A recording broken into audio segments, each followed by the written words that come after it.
What's up, my blessed family in Christ? Today, this is Daily Ministry with Devin, number 1414. Wait, 14.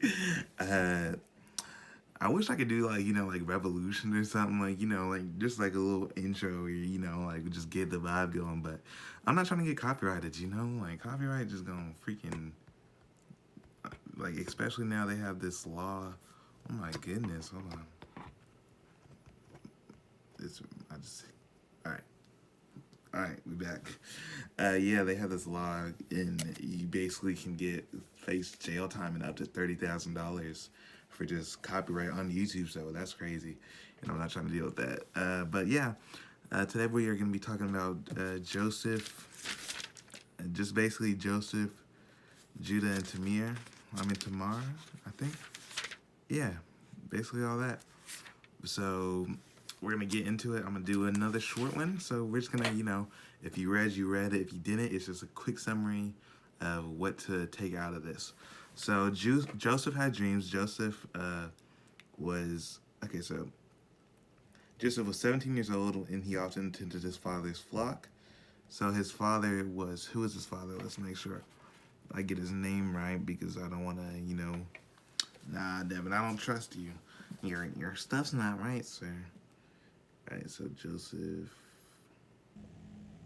Dang, I don't know why I forgot what his name was one day. Okay, so Jacob. His dad was Jacob. So yeah, Jacob settled again in the land of Canaan, where his father had lived there as a foreigner. So Joseph loved Jacob. I mean, Jacob loved Joseph more than any other children. So that's, let me make sure I don't get nothing in my hand. What is it called? So Joseph loved Jacob more than any. I mean, Jacob loved Joseph more than any of his other children. That's not right. You should all love your children equally, because then stuff like this happens. Just happens. It is just, it's sad. Just, oh my goodness. So one night Joseph had a dream, and uh, he was told his brothers, when he told his brother about it, they were like listening. He said, "Listen to the dream." He said, "We are out in the fields tying up bundles. Suddenly my bundles stood up, and your bundles all gathered around and bowed low before mine." His brothers responded, "So you think you'll be our king, do you? Do you actually think you'll reign over us, basically be superior over us?" And they hated him all. They hated him all because of his dreams and the way he talked about him. So, Joseph is getting more attention than all the other brothers because his dad loved him more. Because, oh yes, before this, Jacob made a special robe for Joseph, and his brothers were super mad at him because, their father loved him more than them. So this, they're annoyed because Joseph is more loved, than more attention. And what else? So he just goes on about the dreams, and Jacob, uh, yeah. So that's all it went. And then Joseph was trying to go see his brothers again, and they were like, they found him. He said, "Do you know where they're He said, "I'm looking for my brothers. Do you know where they are pasturing this sheep?" That's what Joseph said to this man. He said, "Yes, they moved on from here, but I heard them say, 'Let's go to Dothan.'" So Joseph followed his brothers to Dothan and found them there. Just as brothers saw him coming, they recognized him from in the distance as he approached. They made plans to kill him. I'm like, dang, that is. I mean, that just proves that you gotta love everyone equally.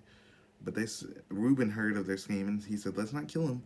Why should we shed any blood? Let us throw him into the empty cistern here in the wilderness. Then he'll die laying without laying our hand on him." So I guess Reuben was just trying to. Okay, so Reuben was secretly planning to rescue Joseph and return him to his father. So I guess Reuben was the only one that actually had pure concern, because, like, yeah, well, he's loved more, but why would I want to kill my own brother? He's 17. You lived with him for 17 years. So when Joseph arrived, his brothers ripped off his beautiful robe that his father Jacob made, and they grabbed him and threw him into the cistern. and then it was completely empty, and then there was no water in there. So Judah said, "What will we gain by killing our brother? We'd have to cover up the crime instead of hurting or killing him. Let's sell him to the Ishmaelites." So they sold him to some Ishmaelites, and then when they returned, Reuben, yeah, when they returned, they said, the boy is gone. What will I do now?" Then the brothers killed a young goat, dipped Joseph's robe in his blood, then showed it to their father and had a message with it. Uh, they said, "Look what we found. Doesn't this robe belong to your son?" The father recognized it immediately. He said, "Yes, that's my son's robe. I guess a wild animal must have eaten him. Joseph has clearly been torn to pieces." And then he was like, they were trying to comfort him, but he refused. He said, "I will go to my grave mourning for my son," he would say, and then he would weep. So the reason why he loved Joseph so much was because that he was a blessing. He got Joseph. He had Joseph at an old age, which is super crazy back then. So about that time, Judah left home and moved to Adullam, where he stayed with a man named Harai. Then he saw a Kenite woman, the daughter of Shua, and he married her.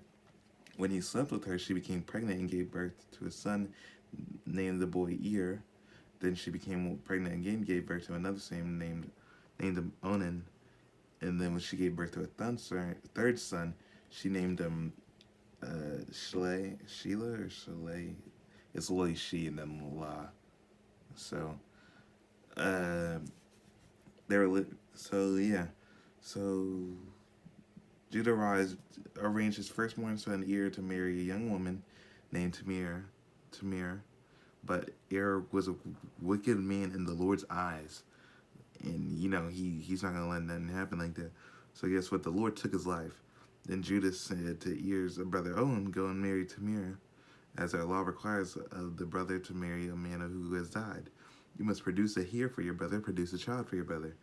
But Onan was not willing to have a child with who would not be his own heir. So whenever he had intercourse with Tamir, whenever he did it with Tamir, he basically, let's just say that he was just, not doing it, like he was doing it, but he wasn't. That's all I'm saying. So guess what? The Lord considered it for evil what Onan was doing to deny a child to his dead brother. So guess what? The Lord took Onan's life too. Then Judah said to Tamir, his daughter-in-law, "Go back to your parents or remain a widow until Sheila, his youngest child, is old enough." And then Tamir went back to live in her father's home. Some years later, Judah's wife died. And after a time mourning was over, Judah and his friends Harais and Adullamite went up to to supervise the shearing of the sheep. Someone told Tamir, "Look, your father-in-law is going up to Timnah to shear sheep." Tamir was aware that Sheila had grown up, but no arrangement had been made for her to come and marry him. So she changed out her widow clothes and covered herself with a veil to disguise herself. And then she sat beside the road at the entrance, and then Judah noticed her and thought she was a person that, does stuff, since she had covering over her face. So he stopped and propositioned her. He said, "Let me, with you." He said, not realizing that she was young, not realizing that she was his own daughter-in-law. He said, "How much will you pay for me to, And Tamir asked. She said, he said, "I'll send you a young goat for my flock." Judah promised. He was like, "What will you guarantee me to send the goat?" She asked, "What do you want?" She said, "Give me your identification seal and a cord in your walking, and its cord in the walking stick you carry." So Judah gave it to her, and then they had, and she became pregnant. Afterwards, she went home, took off her clothes, and put her widow clothes back on as usual. So later, Judah asked his friend Adullamite to take the young goat to the woman that he thought was, the person, and they said that there was no one there. So then, about 3 months later, Judah was told, "Tamir, your daughter-in-law has become pregnant. She acted like a thing. And now, because of this, she's pregnant. He said, bring her out and let's burn her." Judah demanded. But as they were taking her out to kill her, she sent this message to the father-in-law. The man who owns these things made me pregnant. Look closely to the seal and cord and walking sticks. Who are these? Judah recognized them immediately. He said, she is more righteous than I am, because I didn't arrange for her to marry my son Shelah, and Judah never slept with Tamir. So when the times came, Tamir gave birth to two twins.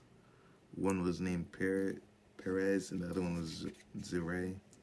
Perez means breaking out, and Zerah means scarlet and brightness. And Zerah was what?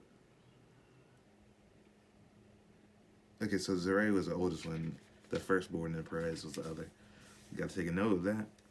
So basically, all that stuff really happened in here. Joseph was taken to Egypt. Uh, the one that got, the brothers threw him off and all that stuff. And uh, he was in a household, and they saw all the blessings that was coming through him. So guess what? His master put him as the leader of the household, and because as soon as he did that, there was a whole bunch of blessings that were happening throughout the family. The whole household. So his wife started looking at Joseph lustfully.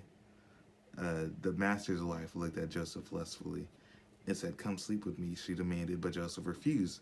He looked at her. "My master trusts me with everything in this household. No one here has more authority than I do. He has held back nothing from me except you, because you are his wife. How could I do such a wicked thing? It would be a great sin against God." She kept putting pressure on him, but he refused. And then one day, no one else was there, and she came and grabbed him by his cloak, demanding, "Come on, sleep with me." Joseph tore away and ran away. But guess what? She had a piece of the cloak. So she was like, he screamed at me. No, look, he tried to, me. And I screamed, and he ran away. And she told it to her husband, the master. And Joseph was put in prison. But the Lord was with Joseph in prison and showed him faithful love. His faithful love, the Lord's faithful love, God's.